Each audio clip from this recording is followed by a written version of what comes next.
Um, Sorry, I had to record that. play something, okay? Okay, so and then Diana, you could probably also mute people. I know everybody's trying to work and listen in and do a million things as we always do. So you could do that. So we'll go ahead and get started, everyone. Good afternoon. I'm Reasa Currier. I'm the director of the Department of Animal Sheltering for Fairfax County. I oversee 2 open admission shelters here in the county, and we intake between 4,000 and 5,000 animals a year. We're just outside of the DC, well, we're in the DC metro area in Northern Virginia. And I'm very excited to be joined today by Shira Rothberg. She is a licensed clinical social worker, and Shira is the deputy director of our county's Public Safety Wellness Center.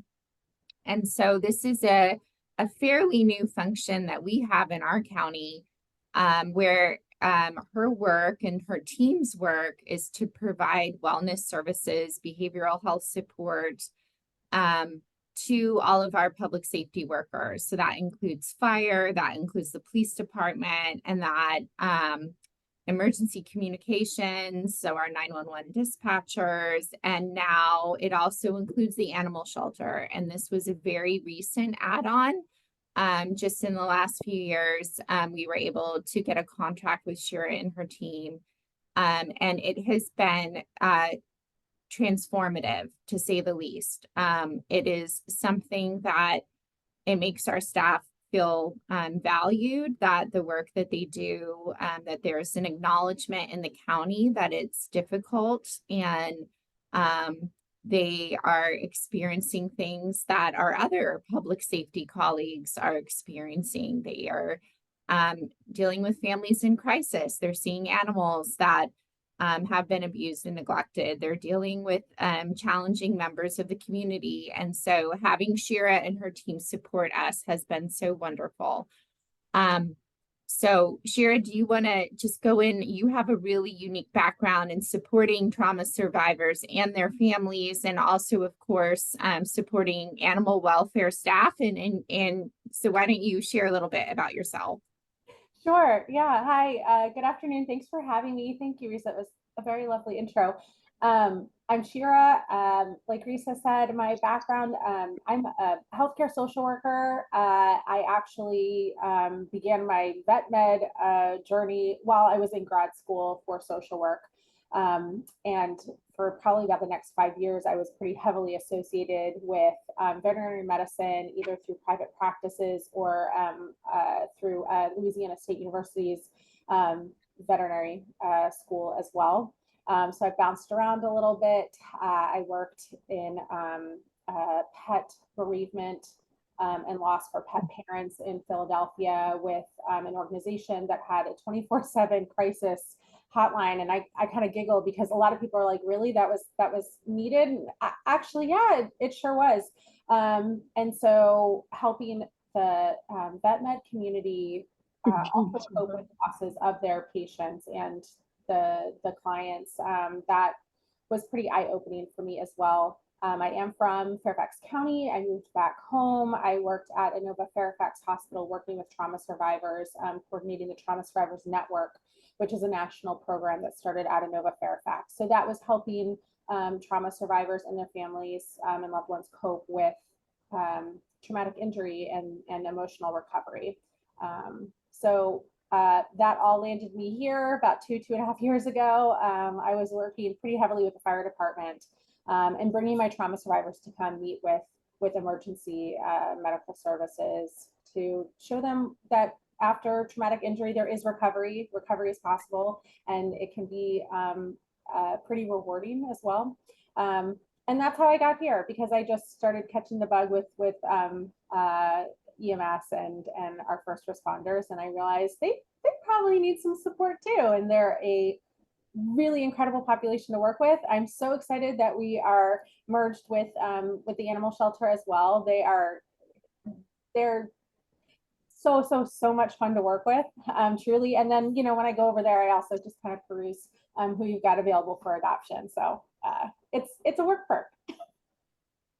It is a work perk. That is for sure for us as well. So we want this to be very conversational too. So, we don't want to be speaking at you. I think we want to create an opportunity for you all to have a dialogue with Shira, and also, tell us what you're seeing in your organizations, and personally, if you feel like you want to share that, and we could talk through some resources that Shira has tailored to our staff. And one thing I think in having conversations with many of our folks around Virginia is that we're seeing a lot of people leave the animal welfare industry.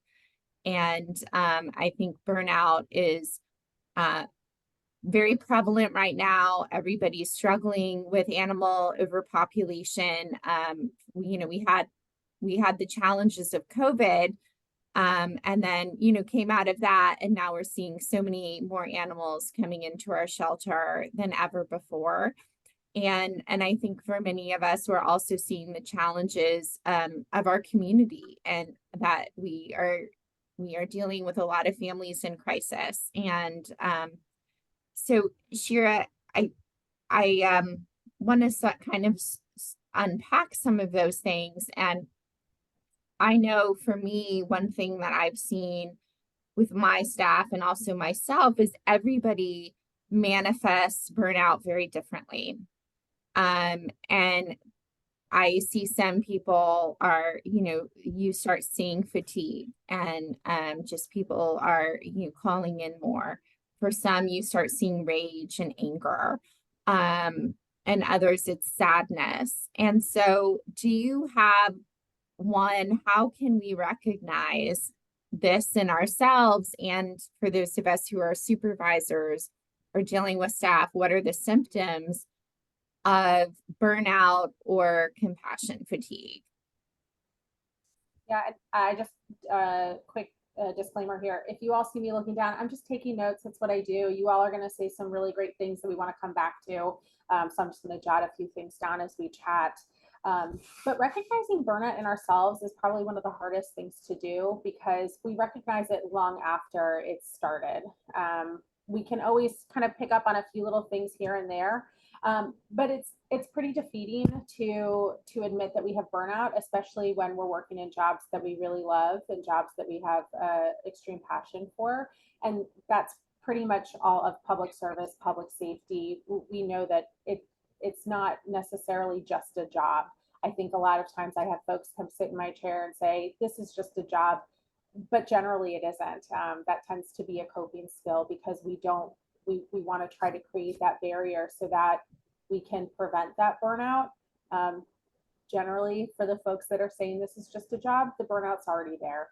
We tend to find that the people in our lives, our coworkers, our family, our friends, they're the ones who are going to recognize the burnout long before we're going to admit it.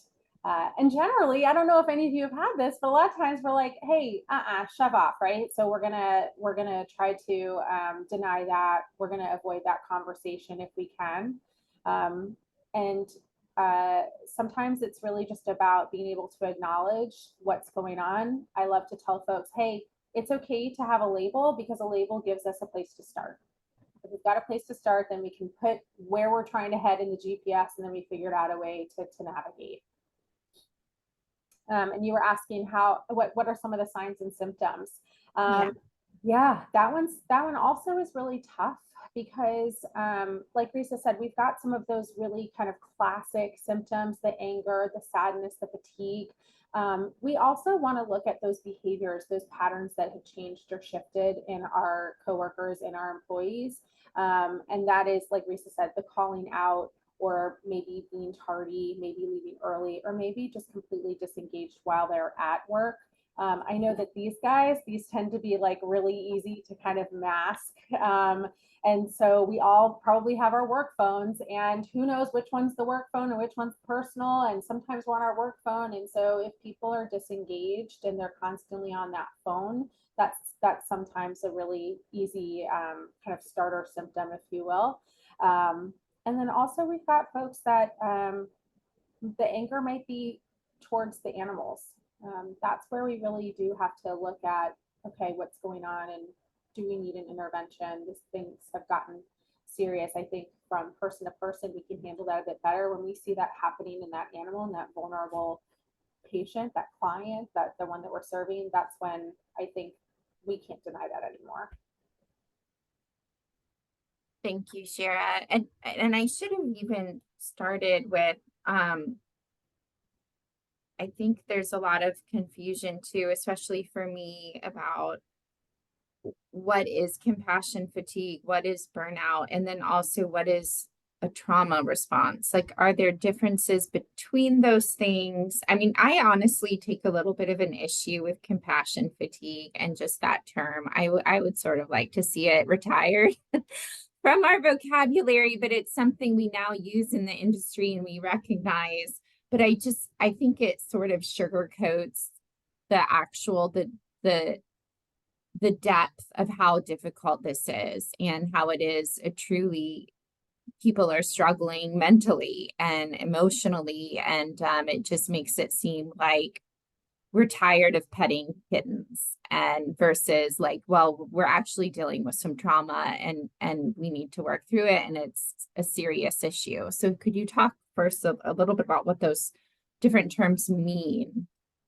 Sure.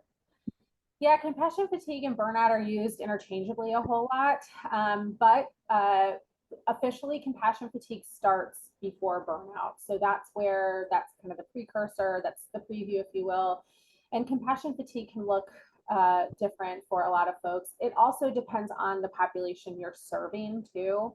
So I think for you all, when they hear that you work with animals, right? Like, oh, you get to pet dogs all day. And that to me is the equivalent of someone asking a paramedic what's the worst thing they've ever seen. Because you all don't get to pet dogs all day. We know Right. that. And a lot of the animals that you're seeing are neglected, they're abused, and that's where you have some of those trauma responses come out, and you all are experiencing vicarious trauma through the animals and the clients, the humans that you're also interacting with. So for the compassion fatigue part, that literally can just be I don't want to say just, right? I'm trying not to minimize here, but that's a lot of times something where you realize, hey, maybe the week was really hard, and you're just not wanting to, and over here was like, I just can't people today, right? So once we leave, we don't necessarily want to talk to people afterwards. I would imagine that a lot of you aren't necessarily wanting to be talking on the phone when you're at home. That seems to be really common with a lot of people that are working with the community. And if someone calls you, so again, your friends and family know what you do. I'm imagining that you all get consulted a lot of times about animals and what to do, and maybe not having the capacity to be there and offer that advice or support. That can be compassion fatigue.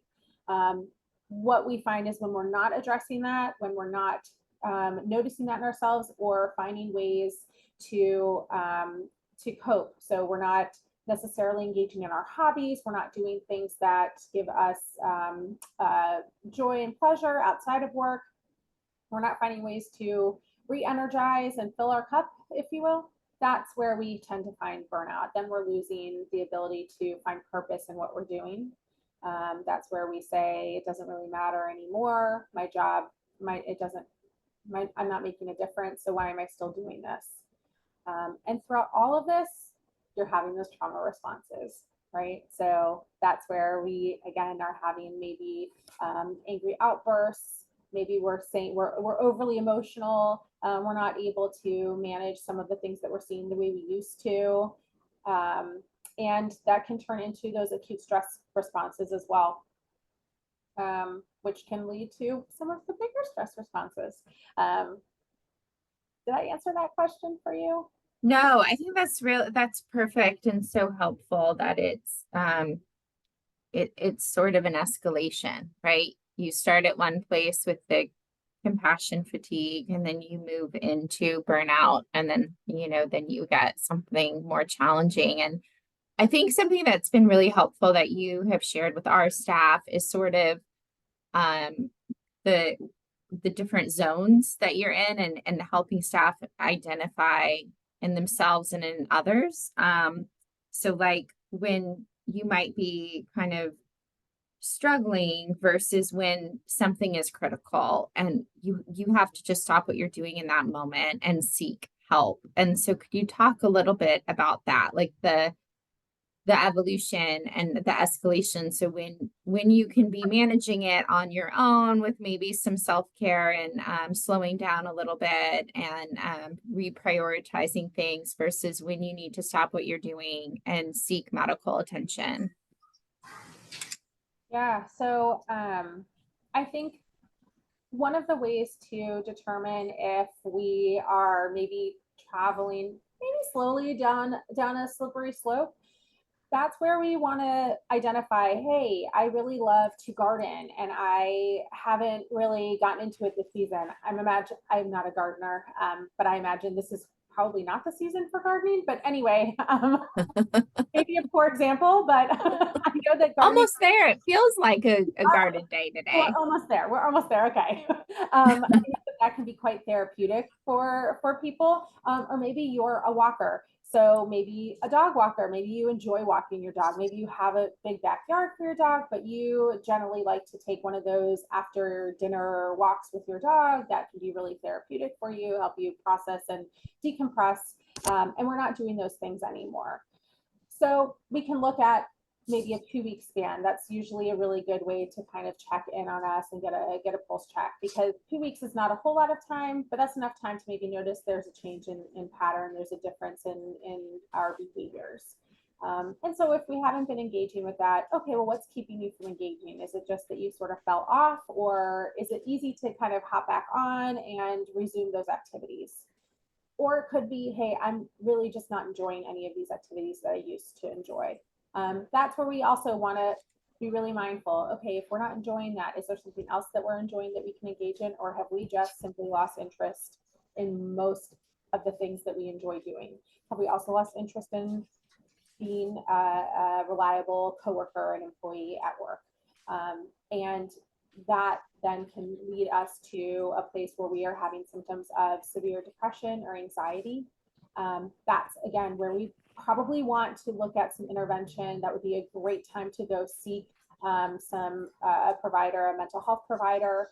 If you are working with a psychiatrist for medication management, maybe checking in and seeing if we want to adjust our medications. Why are our symptoms ramping up, or why have we developed these new symptoms? And then I always just share that if someone is expressing suicidal or homicidal ideations, or if they are saying that they want to harm somebody, harm themselves, we do mean that's we don't have, that's a non-negotiable. So we absolutely have to intervene at that point. In public safety, that can be a tough pill to swallow. That's a quite sobering event. It's hard to sort of call emergency services on our own.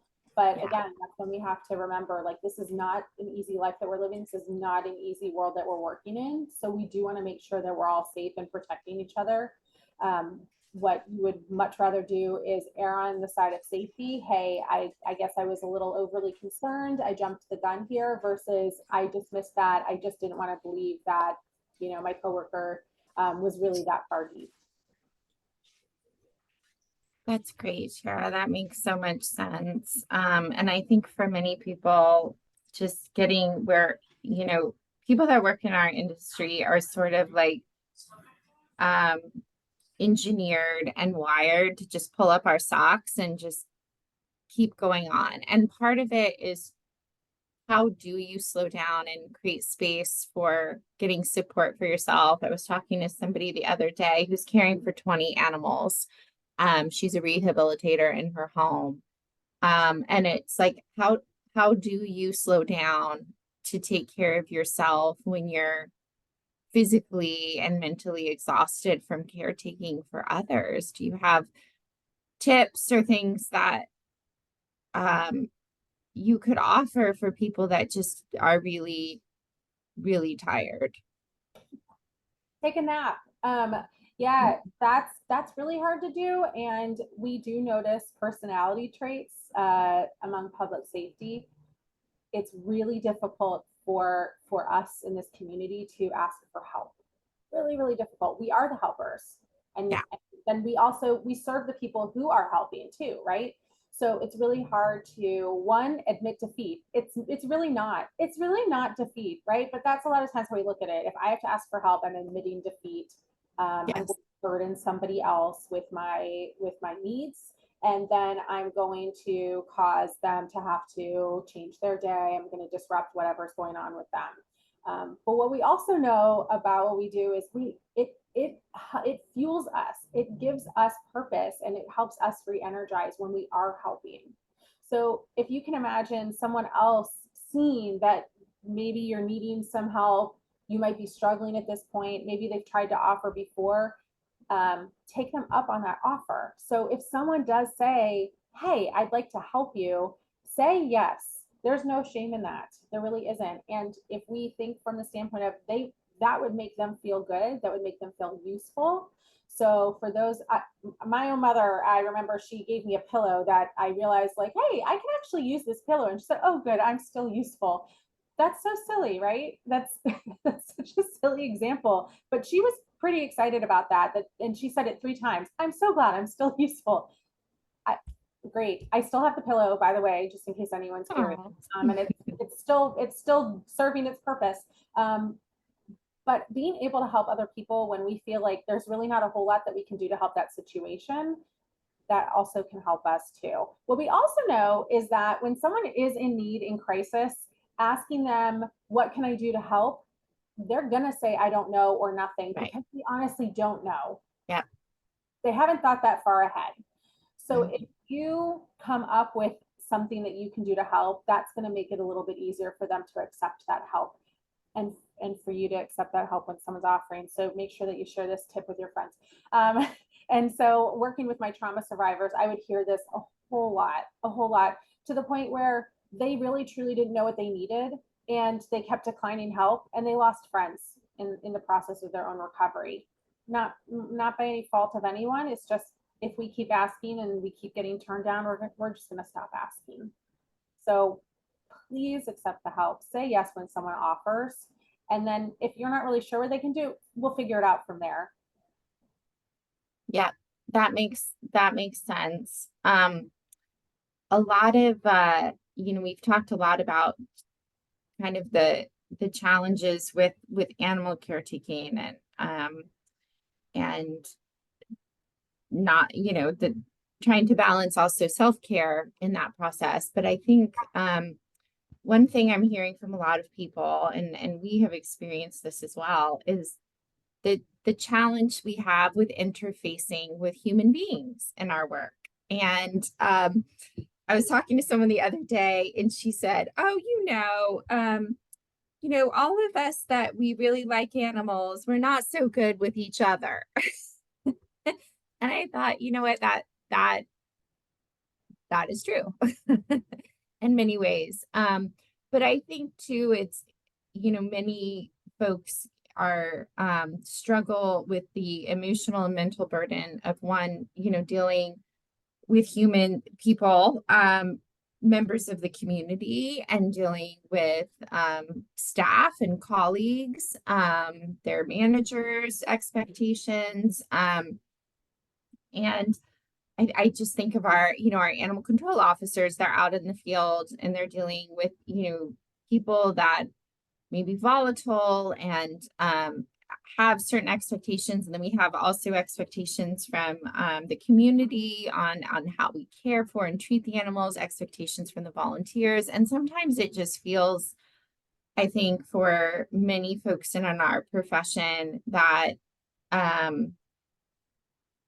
it's very hard to focus on your mission when you have so many different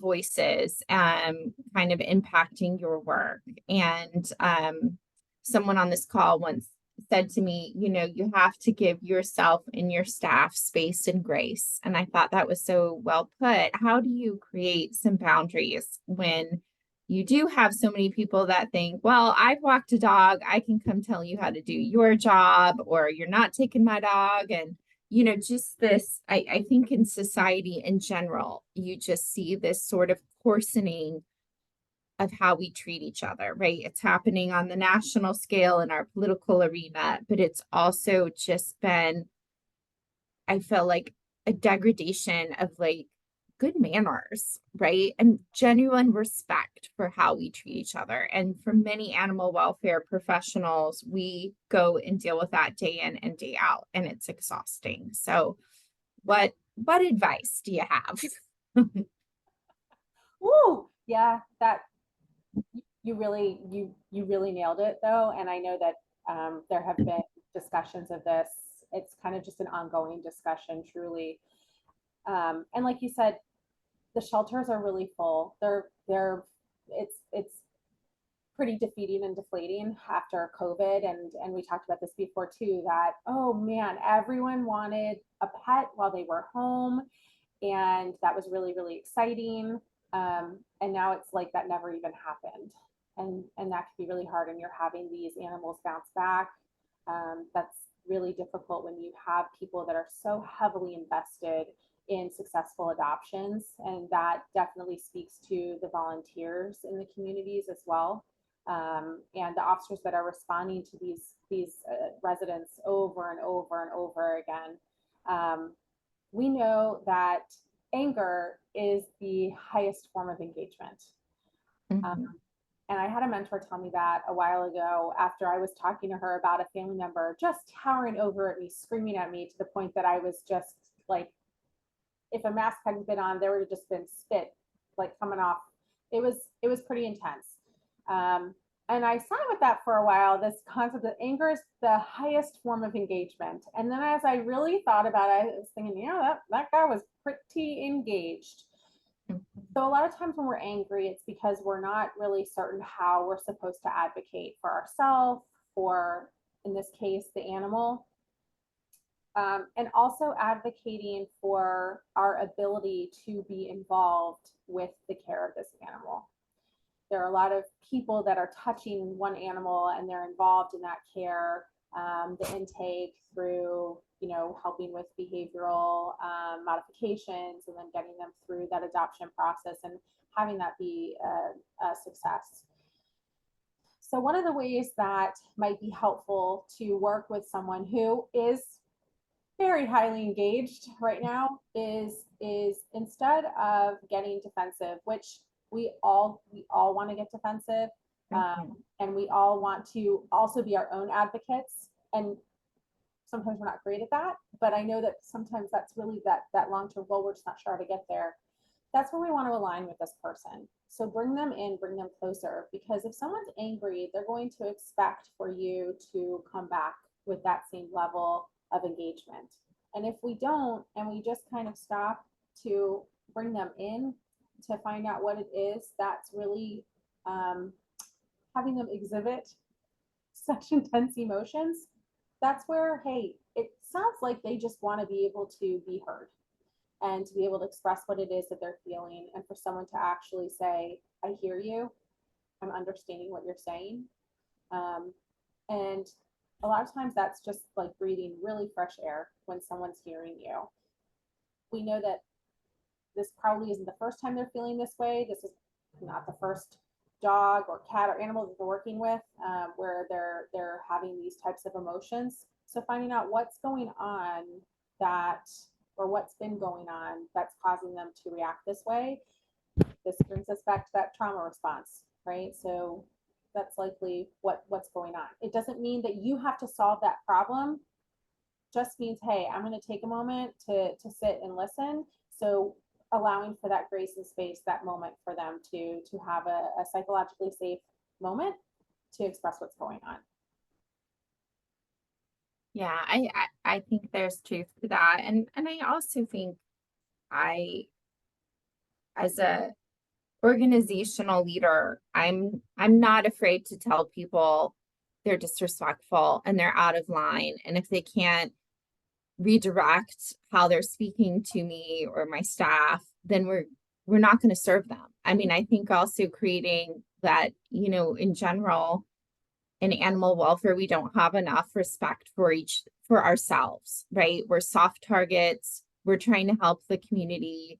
We're trying to, provide a great place for our volunteers to be. We're trying to adopt animals. We're trying to help people out in the field and with their resolving whatever call there is. And there's just this, like, I think expectation sometimes that we will accept whatever behavior and treatment is going to be dumped on us. And I guess I'm just sort of at the place where I'm like, that is not acceptable. And you have the option to bring that in line and we can serve you, or there's the door right there. And because I have just seen the impact that it has on myself and my staff to, in the name of customer service or whatever we're trying to do, to accept abusive behavior from people.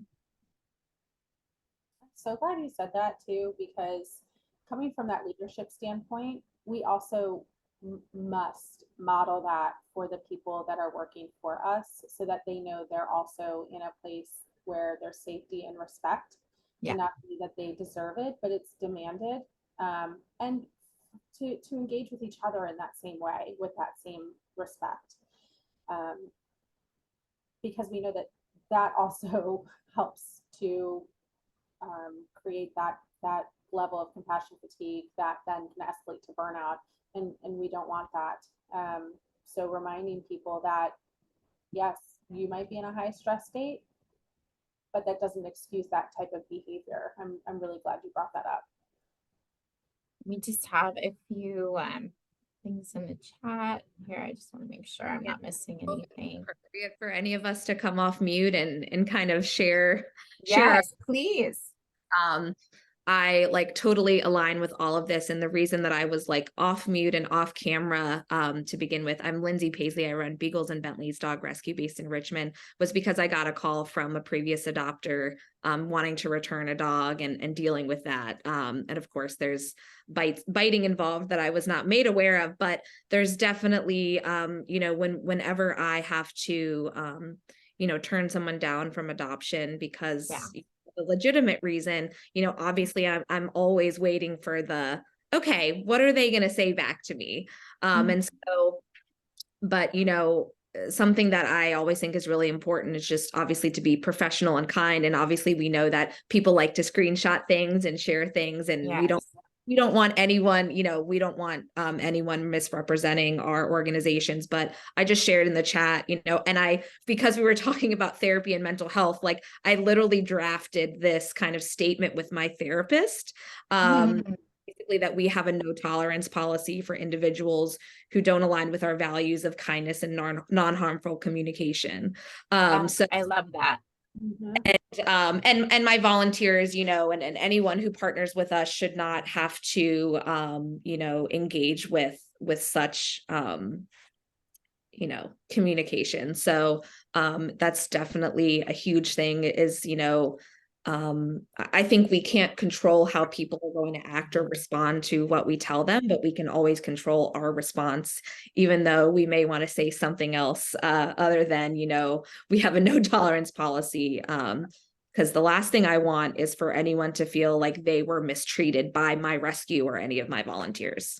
But I think that's the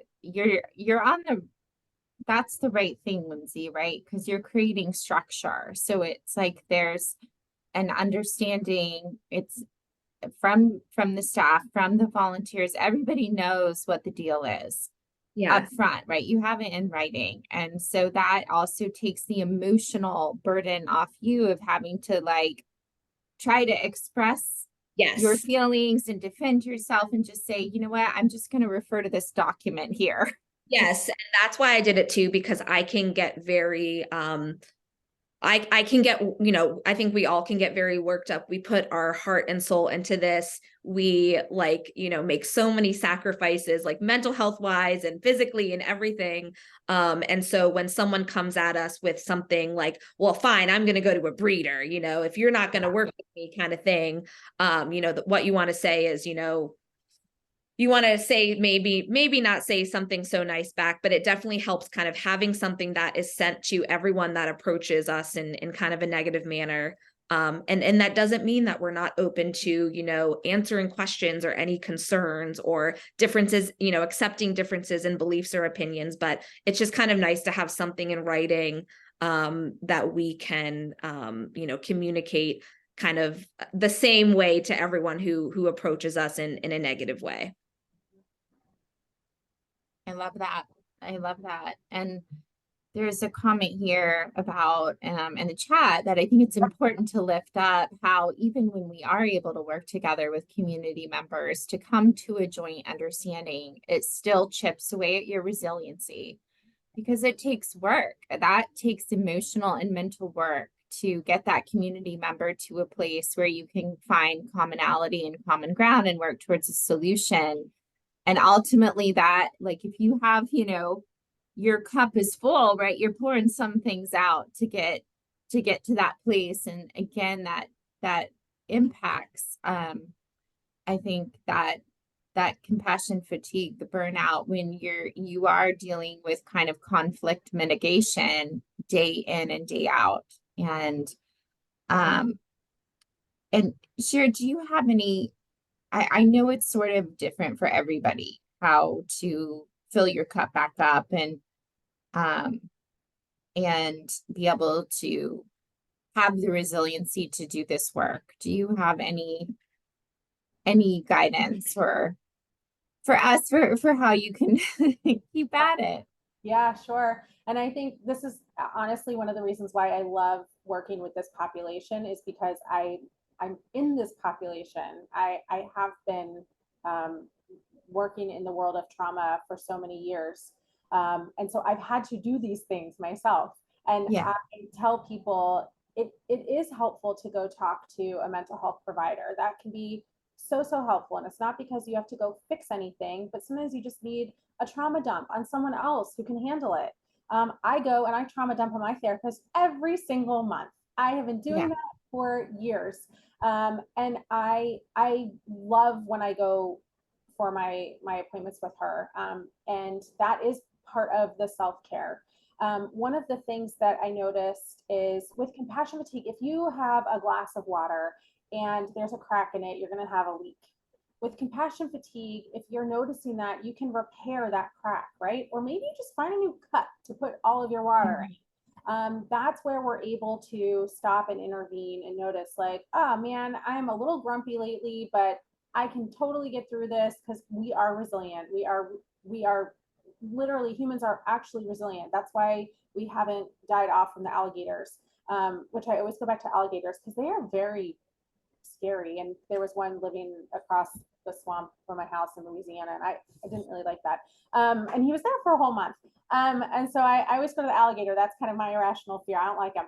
And so we are resilient. That's how we've survived all of this time. And so finding those things that really work for you. I think I also, I know, Reasa, you don't love compassion fatigue. I hate the term self-care. Oh yeah, I know. That's another one. Let's just end it. Let's just ditch it because that is, self-care could be, I'm going to take a shower in the morning because I love taking a shower in the morning. I never give myself time. So I'm going to get up early. I'm going to go to bed early enough that I can get up early enough so I can take a shower and feel refreshed, right? Like that's self-care in itself, but also just like good hygiene, please. Thank you. So self-care a lot of times feels like it's overwhelming. Like you have to go take a yoga class. I personally hate yoga. I don't really like being told what to do, except for Robin on the Peloton. She can tell me what to do all day long. But otherwise, I don't like that. But my self-care, I love a pedicure. I love a pedicure. And I do see my therapist. Not everyone needs to see a therapist. Sometimes their therapy might be being a vegan, and that's fine too. You just have to find the thing that helps you, or the things that help you repair those cracks in the glass so that way you're not leaking water. And when you are, that's okay. So we figure out like, oh, it's, gosh, I gotta go get another picture. I forgot, right? And noticing those things in ourselves so that we can kind of stay on that regular schedule of things that work for us.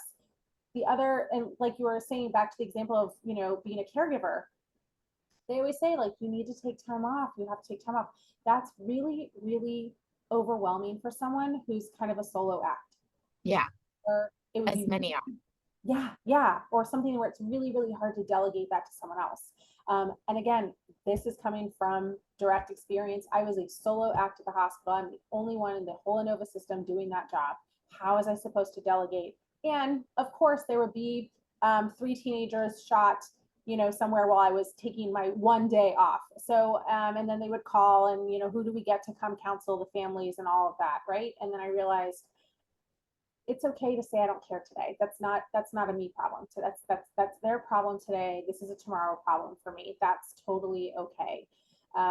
Going back to the whole work phone thing, if we've got those 2 phones, taking that time off, there's a whole network right here. Even on this call, we find someone to cover our crisis calls or whatever it might be for those of us that are working in these organizations. So that way we can take the time off to go and maybe even just stay at home. We don't even have to go on a vacation somewhere, but staying at home. And sometimes people say, well, what's the point in taking a day off? I'm just going to be home.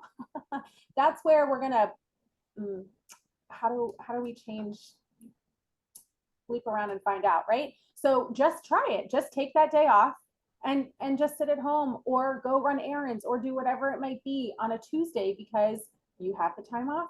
And how nice to go to the grocery store on a Tuesday. That would be so lovely to do because not as many people are going to be there. Figuring out what works for you. Yeah. And it requires some experimentation, I think, to figure out what works. Because I was like you, I was not a yoga person, and I just started doing like my grocery list in my head and like, what am I going to eat after yoga? I'm very food motivated. But I love yoga and I do it every Sunday night, and it's really helped me with sleeping issues. And the other thing that's been really helpful for me is mindfulness. And again, I thought that seemed sort of like a woo-woo thing, but it's actually so powerful, so critical that when I'm having like a very charged, difficult situation, I can recognize that this is hard. This is going to take some emotional work to go through it, but I'm not going to do it at that moment. I'm going to put it away for a little bit, and then I'm going to go help my daughter with her homework, and I'm going to cook dinner for my family, and I'm going to go for a walk, and I will go back and I will think about that and how I'm going to respond to it, but it is not going to be in that moment. Yeah. And that has been a powerful, and it's taken, I've had to work to get to that place, but because these things that we deal with could eat you up inside. And so finding a way to kind of compartmentalize it a little bit and saying, I will deal with it, but I'm just going to put it in this little box for some time and then just do these other things that I need to do and are nourishing and wonderful. And then I will come back to it. And the other thing that I found that's really helpful for me is we all as an organization, we'll have our mission and vision, but sometimes we need a personal mission and vision. Like, this is what I'm about as a person, and these are the things that make me me. And I'm going to go back to this when I feel like these things are being questioned or threatened, that I know that this is my core. And also having people in your life, like you said, whether it's friends or family, that can reinforce those things about you. And remind you why you do this work. I think the end it's very hard work, but it's incredibly joyful. And we all help keep families together. We expand families, we reunite families, and it's a wonderful, wonderful thing to do. And I feel fortunate to do it. And sometimes for me, going into our adoption floor and seeing an adoption happen is just like total change in my day. And that's all it takes. So I just want to stop. Anybody have any questions or comments? We're going into the end of the hour. I just want to make sure we're giving you all what you need. Hey, Risa, it's Jen. Can you hear me? I can. Yeah, one of the things that I also wanted to uplift is that we have this terrible habit in animal welfare of feeling like we don't deserve meaningful breaks in the middle of the hecticness. So Yeah. there's like an up and downness to this work, of course, and it tends to be relatively seasonal, though all of us have infant kittens and are like, wait, what happened? There's no, I thought they were supposed to be born in the spring, but Yeah. I just want to uplift that meaningful breaks should be encouraged by leadership year round. And sometimes they're most impactful to do it in the middle of the hectic season and not waiting for staff to take the whole month of December off or something like that, because that tends to be something that's encouraged. And I know our organization put a lot of effort into putting out to staff that part of our culture is knowing and encouraging that you deserve time whenever that is, that it's needed. I love that, Jen. It is so, so important. And it's like you have to have a break long enough where you truly can separate yourself mentally from the job, where you're not, I mean, it takes me, like, we have my husband's family lives in Maine and we drive there. And I pretty much spend that entire 10 to 12-hour drive, depending on how 95 works, just kind of like separating myself from work, right? And like listening to the podcast, chatting with my family, getting junk food on 95. And then by the time I get to Maine, I feel like, okay, I can do this. I'm mentally in a new space. I can enjoy this time with my family and the ocean. But it takes that day of like transition just to prepare myself to be in a space where I can relax and enjoy. So absolutely taking the time, so, so important. And it's something we don't have enough. I think for many animal welfare professionals is, making sure we all have the leave that we need so we can come back refreshed. That's a great. And I think fully not doing anything, animal welfare or rescue related is important to give yourself that mental break, because you answer one text or a call, you're thinking about that. Yeah. You're not Yes. going to be in that good state. So that's always been a huge issue for me. So definitely having partners that can back you up, that you trust, is super important. And for me, I've been really having to tell myself, like, Lindsay, you really need to take a full break for your mental health. And it's not, if you answer one text or one email, then that's just going to kind of spiral and you're not really taking a break. That's 100% true. Yeah. Yep. Jen, I'm reading what you put in the chat here. I love that. That's so sound. And that reminds me that a lot of times where things feel really chaotic, we feel overwhelmed, we're starting to burn out, we're questioning our purpose. A lot of times it's because we feel like things are out of control. And what we know about the public safety personality is we like to help and we like to have control over the situation. We have to. And I work with police, I work with fire, I work with dispatch, and we all need to have control. Otherwise, it's just not going to work. So figuring out what are the things I have control over, and like you suggested, well, why don't you take some time off? Just because things are chaotic, it doesn't mean that things will fall apart just because you're taking vacation. What are some things we can control when we're on vacation, not responding to those texts or those emails? And Reasa was talking about compartmentalizing. Put it in a box. I'll tell my paramedics, hey, if you're experiencing a really bad day, you had a really bad call and you're looking to continue your shift, put that in a box, put that on the front seat of your car. As soon as you get in the car, open the box up. You can dive right in. You can sob the whole way home. I mean, appropriately, right? Because we don't want to crash, right? But figuring out a way to open that box in a place that's safe, where you have the opportunity to feel all the things you need to feel. But compartmentalizing is really, really healthy. I think a lot of people look at compartmentalizing as stuffing away. Those are two very different things. Yeah. Very different. But compartmentalizing, that's survival. That's a boundary. That's a really, really great thing to master. The stuffing away thing, that's we could talk about that another time. We're not gonna stuff away. But I love that idea let's get lost and figure our way out, because that's showing that we can assess, we use our critical thinking skills, and we know we'll find our way back home. Absolutely. Last call for questions or comments. Just thank you for putting this on, and, you know, for being an outlet and a safe space for all of us, because I know we all go through a lot of these crazy things together. Absolutely. And I think that's something that's so wonderful about our community, is that we're united in this. We're not alone. We're all dealing with these things in our own way. And so I'm grateful for the Virginia Federation of Humane Societies creating this space so we can have these conversations, and hopefully this is just the beginning of many more. But we are all so grateful for the work that you all do every day on behalf of our community and the animals. Thank you for what you do.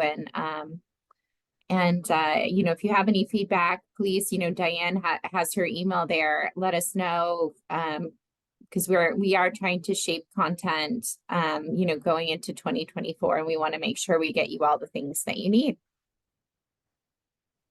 So have a great weekend, everybody.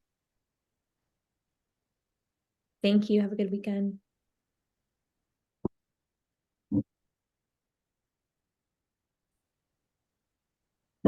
Thank you all. If anybody needed CE credit that didn't put their name in the chat, just be sure to email it to me. And don't forget, we have 13.25 credit hours at the conference as well. And really good food. Yes, really good food. And karaoke, which I haven't announced yet, but Oh gosh, oh boy. that will be fun. Is it another senior balls off karaoke competition? I think I'm going to call it that, but I don't know if we're going to do, I mean, I guess we could do a competition. We need to talk about that. I think we should. I've already had, like, Tito's donated a golf bag to be given away as a prize. So I was thinking maybe we could get some prizes together. Yeah, Love it. it'll be fun. Where is that at? At our conference in Virginia Beach next month. I'll send you the information, Shira, in case any of your team is available. It's just That sounds it's amazing. Diana does all the work, and it's fantastic. That's so awesome. How many people usually come? About 200 or a little over 200. That's amazing. I think we're going to have more than that this year. We've had a very good response. That's awesome. It's a 3-day conference. Oh, good. Yeah. Yeah. Yeah. And we have like 26 vendors lined up. So it'll be fun. I love a good conference. I really do. It's the best. I mean, it's just so the fellowship and good fellowship, good food, good times. I always learn so much. So it is amazing. But thank you, Shira, for doing this, and Diana for organizing it. We really appreciate it. Yes. You all have a great weekend. You too. You too. Thank you. Bye. Bye.